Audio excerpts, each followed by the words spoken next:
जय श्री कृष्णा दोस्तों आपने कई बार देखे होंगे या सुने होंगे। इस विषय पर YouTube में भी अनेकों वीडियो आपको मिल जाएंगी, परंतु क्या आपने भी कभी सोचा है कि कर्म और भाग्य दोनों में से सबसे बड़ा कौन है? अगर हम लोगों की देखें तो इस संसार में दो प्रकार के लोग होते हैं। कुछ लोग कर्म को बड़ा मानते हैं तो वहीं कुछ लोग भाग्य को।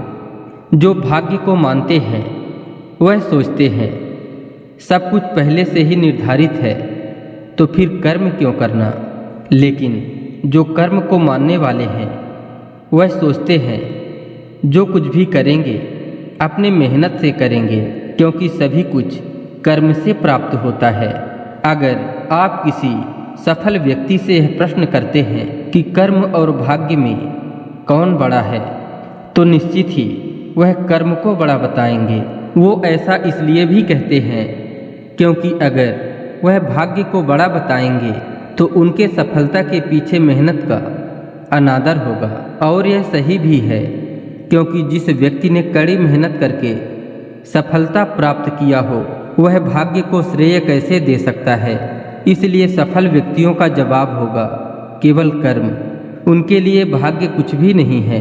लेकिन यही प्रश्न अगर किसी असफल व्यक्ति से किया जाए कि कर्म बड़ा होता है या भाग्य, तो आपको जवाब प्राप्त होगा कि भाग्य ही सब कुछ है, क्योंकि ऐसे असफल व्यक्ति अपने तरफ से कर्म तो करते हैं परंतु भाग्य ही साथ नहीं देता। ऐसे व्यक्तियों के असफल होने में सारी गलती भाग्य की होती है, ऐसा लोगों का कहना है। अब चलिए दोस्तों, कर्म और भाग्य को विस्तार से जानने के लिए एक कहानी सुनते हैं। किसी विद्यालय में आकाश और प्रकाश नाम के दो विद्यार्थी पढ़ते थे।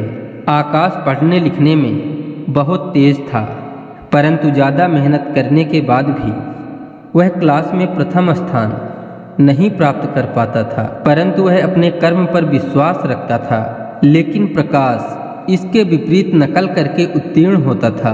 प्रकाश भाग्य पर विश्वास रखने वाला था। वह परीक्षा तो उत्तीर्ण कर लेता था, परंतु पढ़ाई लिखाई में वह बहुत कमज़ोर था। प्रकाश हमेशा ही कहता, अगर हमारी किस्मत में होगा तो हम परीक्षा उत्तीर्ण कर लेंगे। आकाश और प्रकाश में समय के साथ गहरी मित्रता हो गई। एक दिन प्रकाश ने आकाश से कहा, मैं परीक्षा में उत्तीर्ण होता हूँ अपनी भाग्य के दम पर, लेकिन तुम इतनी मेहनत करते हो, परंतु इतनी मेहनत करने के बाद भी प्रथम स्थान नहीं प्राप्त कर पाते। ऐसी बातें सुनकर धीरे धीरे प्रकाश की संगति में रहकर आकाश भी बिगड़ गया और अब आकाश भी पढ़ाई को भाग्य के भरोसे छोड़ दिया और सोचने लगा, जो हमारे भाग्य में होगा वह तो मिल ही जाएगा। परंतु परीक्षा के समय में आकाश प्रकाश की भांति नकल नहीं कर सका और इस बार परीक्षा में फेल हो गया। यह बात जब आकाश के अध्यापक को पता चली तो उन्होंने आकाश से बात किया और कर्म एवं भाग्य के भी रहस्य को समझाते हुए अध्यापक ने आकाश से कहा, क्या तुम कभी बैंक गए हो? तो आकाश ने कहा, हाँ, हमारे पिताजी हमें कई बार बैंक लेकर जाते थे। तो अध्यापक कहते हैं, तुमने कभी न कभी लाकर तो जरूर देखे होंगे और उस लाकर की चाबियां ही तुम्हारे इस उलझन का जवाब है। क्या तुम्हें पता है बैंक लाकर की दो चाबियां होती हैं, एक तो खाता धारक के पास होती है और दूसरी बैंक मैनेजर के पास। लेकिन जब तक दोनों चाबियां न लगाई जाएं, बैंक का लाकर नहीं खुलता। इसी तरह जो तुम्हारे पास चाबी है वह है कर्म की और परमात्मा के पास भाग्य वाली चाबी है, और जब तक दोनों चाबी नहीं लगेगी तब तक तुम्हारे जीवन के किस्मत का लाकर नहीं खुलने वाला।